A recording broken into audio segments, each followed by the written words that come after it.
자, 지난번 시간에 이어서 이제 그 해외 투자 전략에 있어서의 이제 계속된 이제 하나의 인지 단계 여기서 보잔 말이에요. 자, 어니스 단계인데 사람들에게 가까운 혹은 먼 미래에 대한 거대한 사건이 들이닥칠 수 있다는 사실을 납득시킨다. 그래서 지난번에 얘기했죠. 왜 변해야 하는지 모르는 기업은 변하지 못한다 그랬죠. 그래서 HP 퓨처 유닛 역시 정기적으로 C레벨 경영진과 이사회 장기에 닥칠 수 있는 위험과 기회에 대한 분석 결과를 브리핑했다. 그래서 HR, 재무, 법무, 고객 서비스, 운영, 마케팅 등 여러 분야의 대표자와 지역 관리자들이 함께하는 글로벌 단위의 다기능 그룹, 크로스 펑셔널 해서 중요한 것이 크로스 펑셔널 그룹을 조직했다 그랬죠. 그래서 의견을 듣고 퓨처 유닛 연구 결과에 각 기능 및 지역의 시각을 보충했고 이들을 통해 퓨처 유닛의 핵심 정보를 조직 전체에 효과적으로 전파했다. 이렇게 얘기했어요. 자, 그러면 두 번째는 행동이다 이거죠. 행동. behavior.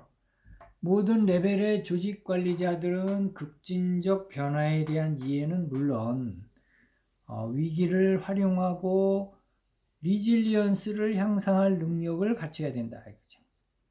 그래서 퓨처인 역시 핵심적인 의사결정권을 가진 리더들이 영업 채널, 국제무역, 자산투자 등에 있어서 팬데믹을 포함해서 미래에 생길 수 있는 요인들을 고려해서 전략을 세우도록 적극적으로 코치했다 이거죠.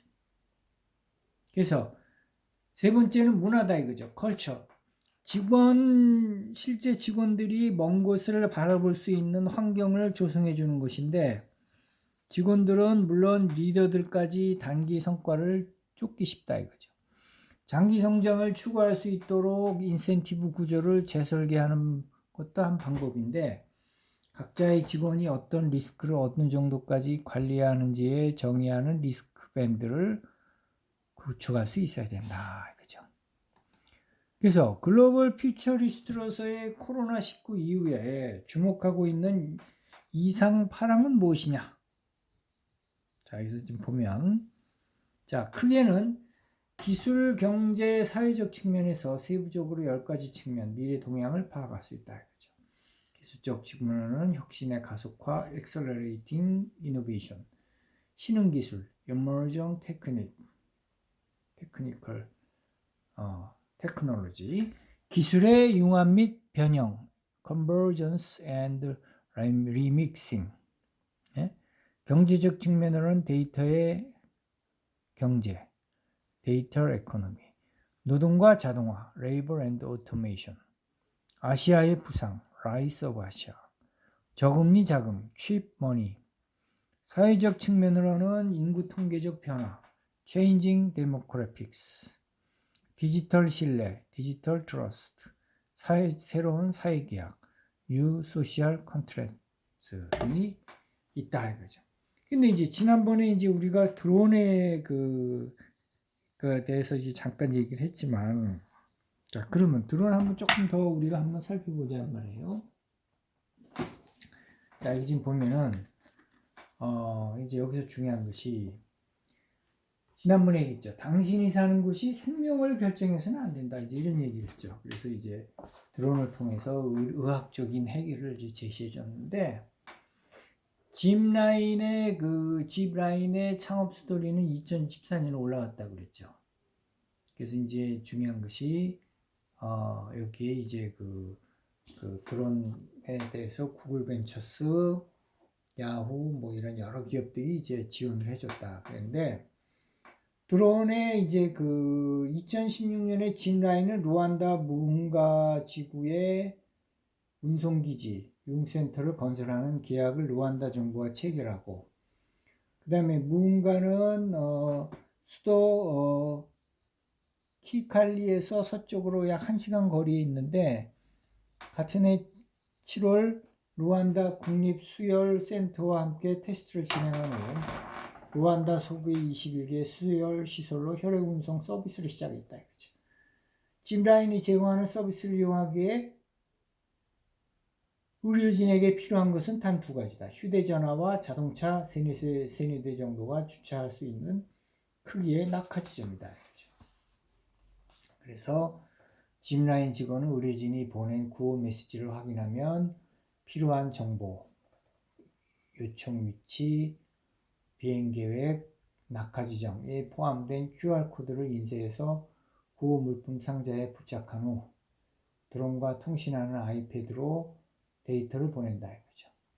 드론에 장착된 구호 물품은 안전한 착륙을 위해 상자 겉면에 낙하산을 씌우고 드론은 운송기지에서 반경 80km 범위 내 지역으로 물품을 운송하는데 최대 100km로 시간당 100km로 이동 가능하고 1.75km 혈액 팩 기준으로 세 단위의 무게를 전달할 수 있다 이거죠.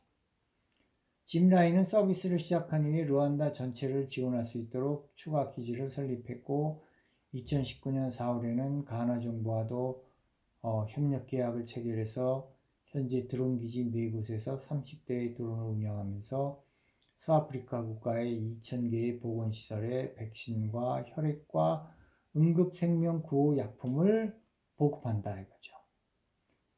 짐라인은 지구상에서 가장 큰 드론 운송 네트워크를 구축해서 매일 1만 킬로씩을 주행하며 현재까지 누적 비행거리는 200만 킬로미터에 달한다. 그래서 세계로 확대되는 이제 이런 걸 보면은 이제 여기서 혁신의 가속화, accelerating innovation과 신흥 기술, emerging technology, 기술의 이제 융합 및 변형, convergence and remixing 이런 여러 가지가 이제 들어가는데 세계로 이제 확대되는 드론 운송 서비스 시장을 보면 2020년 8월 기준 짐라인이 투자받은 금액은 약 2억 3,300만 달러, 약 2,700억 원인데 기업 평가액은 12억 달러, 약 1조 4,300억 원에 이른다 이거죠. 명실공히 미국에서 승인받은 가장 넓은 범위를 오가는 드론 운송 서비스 업체가 됐다 이거죠.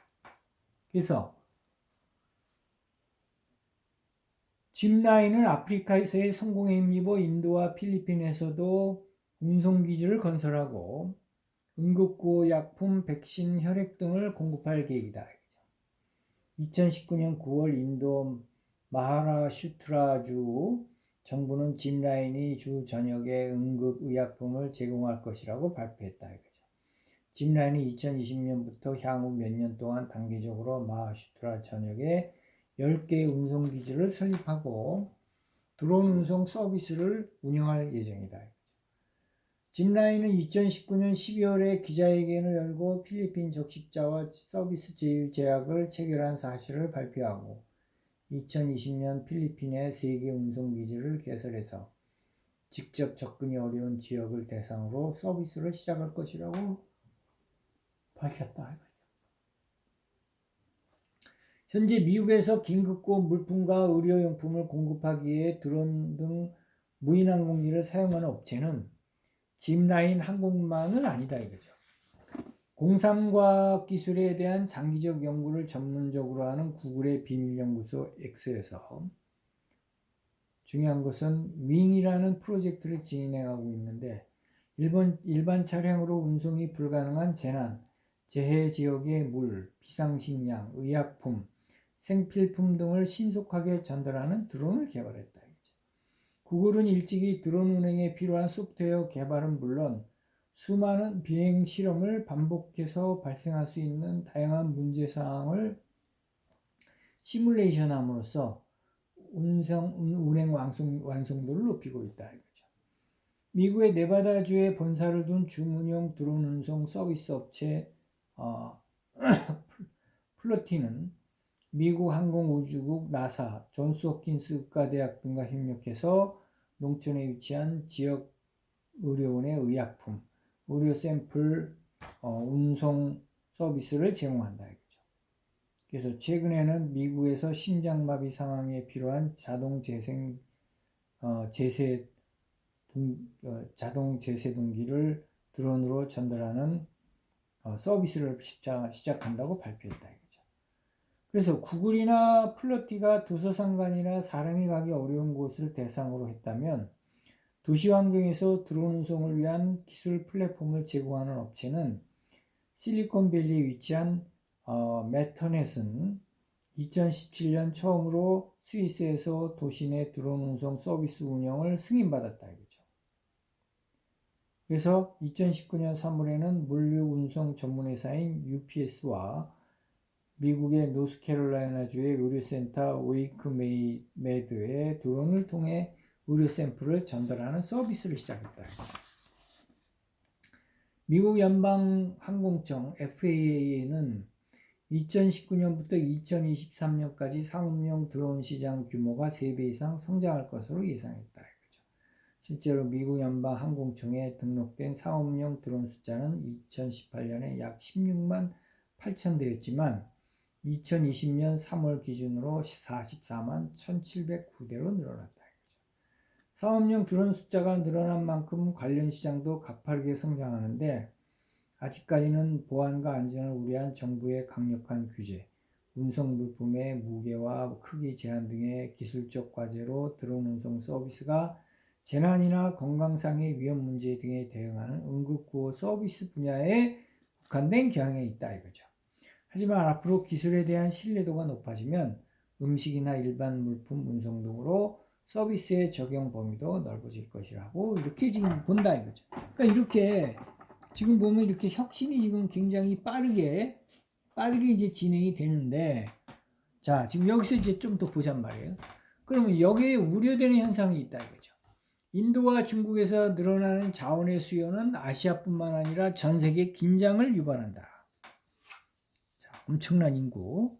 자, 그 다음에 코로나19로 비롯된 통화 가치 저하, 디베이스먼트. 작은 국가들의 자율성을 제한하고 강대국 내에서의 부를 재분배하게 될 것이다. 그 다음에 데이터 주도의 비즈니스와 보안 분야가 폭발적으로 성장하며 오히려 경쟁의 다양성이 제한되고 권력이 한데로 통합되는 것이다. 이런 문제가 있다. 그래서 바이오테크와 인공지능 AI는 변혁적인 혁신 기술인데 중요한 것은 자 지금 여기서 만약 이 기술들이 빠르게 확장하지 못하면 고령화로 인한 성장 둔화를 상쇄하지 못할 것이다. 반대로 너무 빠르게 확장하면 규제 당국이 대응할 수 있는 속도보다 더 빠르게 경제를 전환해서 아노미 현상을 초래할 가능성이 있다. 전 세계적으로 자연재해 위협이 잘못 계산됐다. 그래서 이로 인한 예상치 못한 수조 달러의 경제적 피해가 발생할 것이다. 이제 이런 AI의 변혁 기술에 대한 이제 이런 문제점도 이제 얘기하고 있다. 그래서 기업에서는 이 같은 이상파랑을 활용해서 어떻게 혁신을 도모할 수 있나? 변화무쌍한 세상에서 이상파랑 하나하나를 정확하게 예측할 수 있는 건 불가능하다. HP 역시 감염병의 유행 가능성이 높아질 것을 예측한 것이지 콕 집어 코로나19라는 바이러스가 퍼질 것을 미리 안 것은 아니다. 이거죠. 어떤 혼란이 와도 이를 이용할 수 있도록 준비해야 된다. 이거죠. 퓨처 유닛이 글로벌 무역 긴장에서 일자리 자동화에 이르기까지 다양한 이슈를 살펴본 것도 이 때문이다. 이거죠. 그럼 이제 아까 이제 드론 얘기도 했지만 자 그럼 여기서 이제 중요한 거 우리가 더 좀 체크해 보자.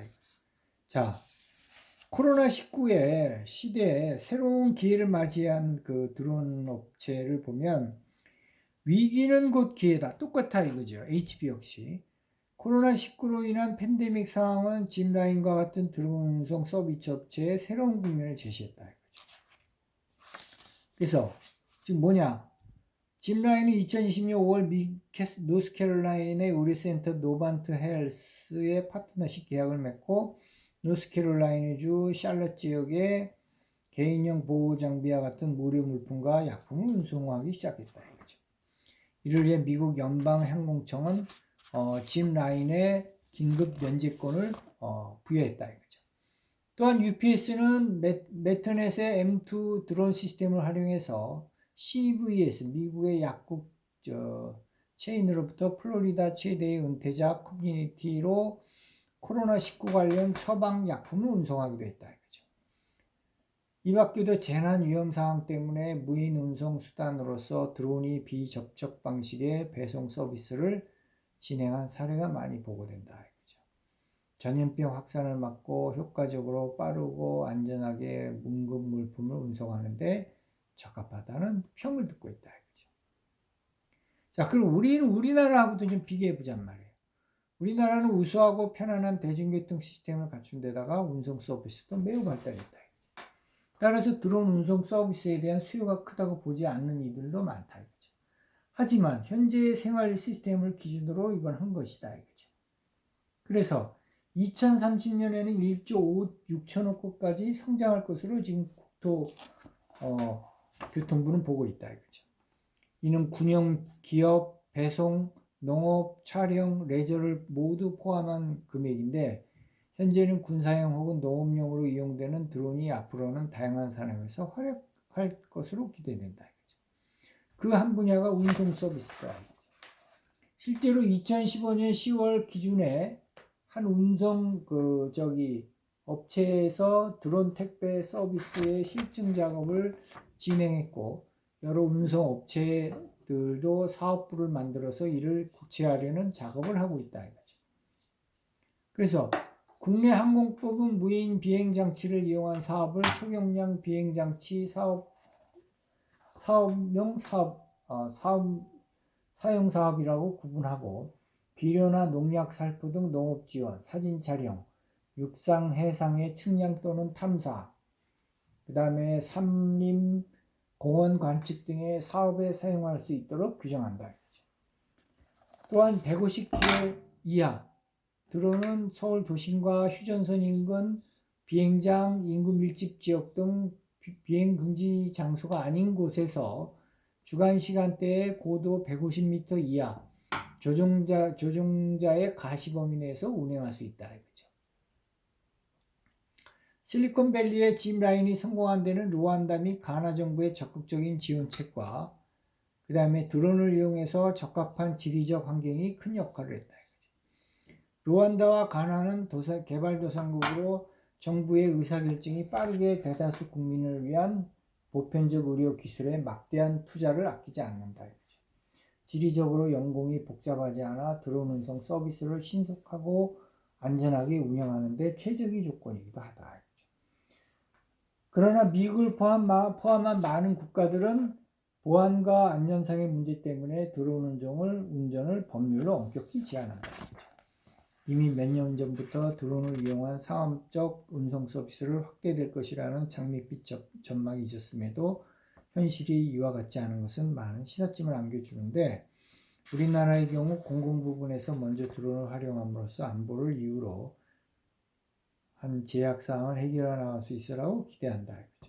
실제 산림청이나 한국도시가스 등은 산불 예방과 병충해 감지, 송유관 점검 등의 목적으로 드론을 활용할 예정이며 20여 곳의 공공기관에서도 드론 도입을 준비 중이다.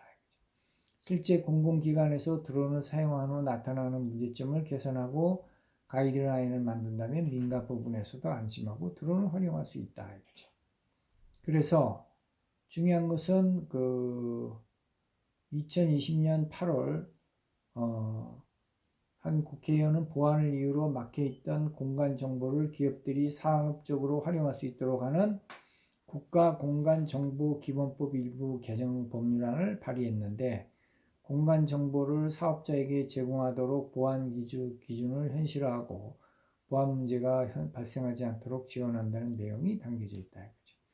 정부는 2025년 실용화를 목표로 주택, 빌딩 및 밀집 지역에서 드론 운송 서비스를 상업적으로 이용할 수 있도록 제도 개선을 추진 중이고 2023년까지 적합한 드론 운송과 설비 기준을 마련한다. 현실의 문제를 해결해 나가면서 미래의 기술을 실현하는 유연한 행정력이 뒷받침된다면 IT 강국 코리아가 드론 운송 서비스의 영역에서도 강국으로 또 부상할 수 있는 또 이런 또 이제 하나의 이제 메리트도 있을 수 있다. 그러니까 결국 이제 HP에서 얘기하는 것 같이 여기서도 이제 이상파랑 그래서 이제 얘기하는 그 다양한 이슈를 이제 살펴보는 이런 전략이 필요하다. 그래서 폭넓은 이상파랑이 기업에 미치는 영향을 검토하기 위해서는 혁신 빙고를 활용해야 된다.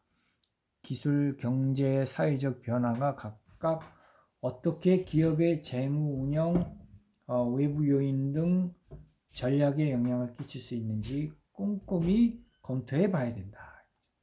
그래서 이제 혁신 빙고를 보면 이노베이션 빙고에서 이제 파이낸셜, 오퍼레이셔널, 익스터널, 스트래티직, 테크니컬, 에코노믹, 소셜 이렇게 보는데 이 같은 검토 과정을 거치고 최적의 의사결정을 내려서 조직의 역량을 향상하고 고객들에게 더 많은 가치를 제공하기 위해선 세 가지 혁신을 고민해 볼 수 있다.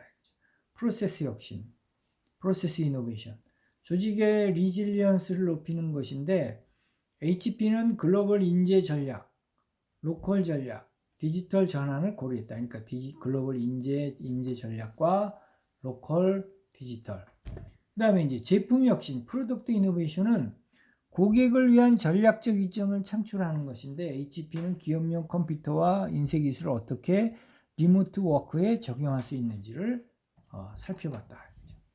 그 다음에 경쟁력 혁신은 컴피티티브 이노베이션은 경쟁자는 할 수 없는 틈새를 개척하는 거다. HP에 적합하지만 경쟁사에선 적합하지 않는 비즈니스를 선별하는 전략으로 갔다. 그래서 기업들이 별도의 조직을 만들면서까지 미래를 예측하는 건 쉽지 않다 이거죠.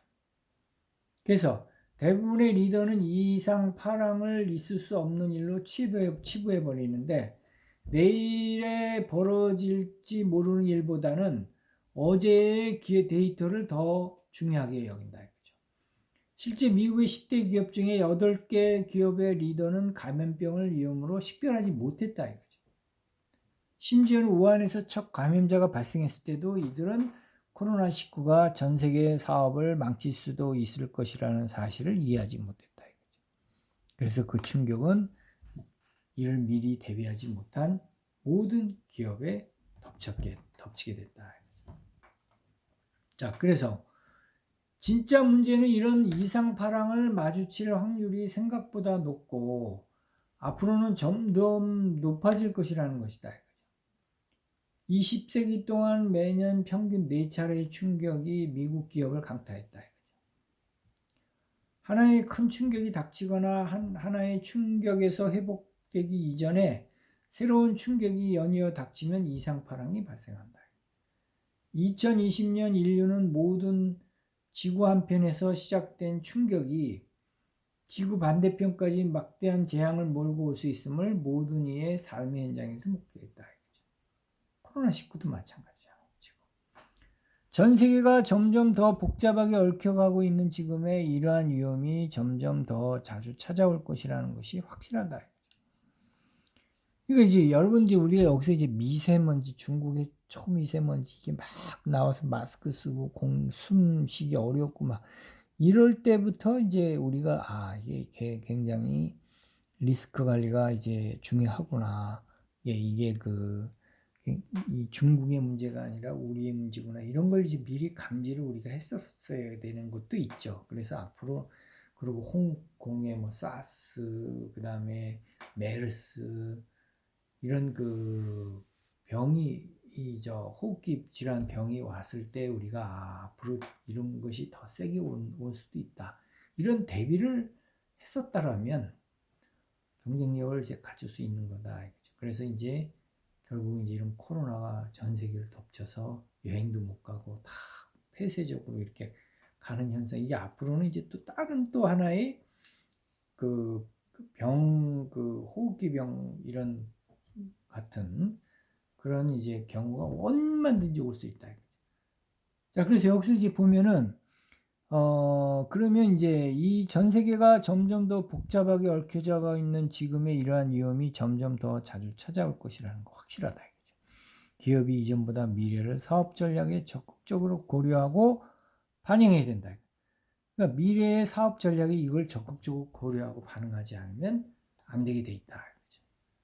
자, 그래서 이제 결론적으로 이제 우리가 이제 볼 것은 여기 지금 보면, 자, 여기 지금 보면은 결론적으로 여기서 이제 중요한 것이 바로 뭐냐면, 하여튼 여기서 복잡하게 얽혀가고 있는 현실에서 위험이 점점 자주 찾아올 것이라는 것이 확실한데, 기업이 이전보다 이제 미래를, 그러니까 이제는 코로나19 이거보다 더 큰 병도 올 수 있고 위기가 올 수 있다. 이걸 전제로 해서 항상 리스크 관리를 해야 되고 여기에 대비를 해야 되는데, 이제 이게 이 인간의 과욕과 자만, 그다음에 이제 무지, 이제 그다음에 이제 아노미, 이런 것이 결국은 이제 리스크를 크게 만드는 거죠. 그런 걸 이제 극복을 하려면 기업이 이전보다 미래를 사업 전략에 미래에 대해서 이제 어떻게 우리가 대비할 것이냐, 현재도 중요하지만 이제 미래에 대해서 적극적으로 고려하고 반영해야 되는 것이 하나의 글로벌 해외 투자 전략에서 굉장히 중요한 관점이 됐다. 이번 시간 여기까지 할게요. 수고했어요.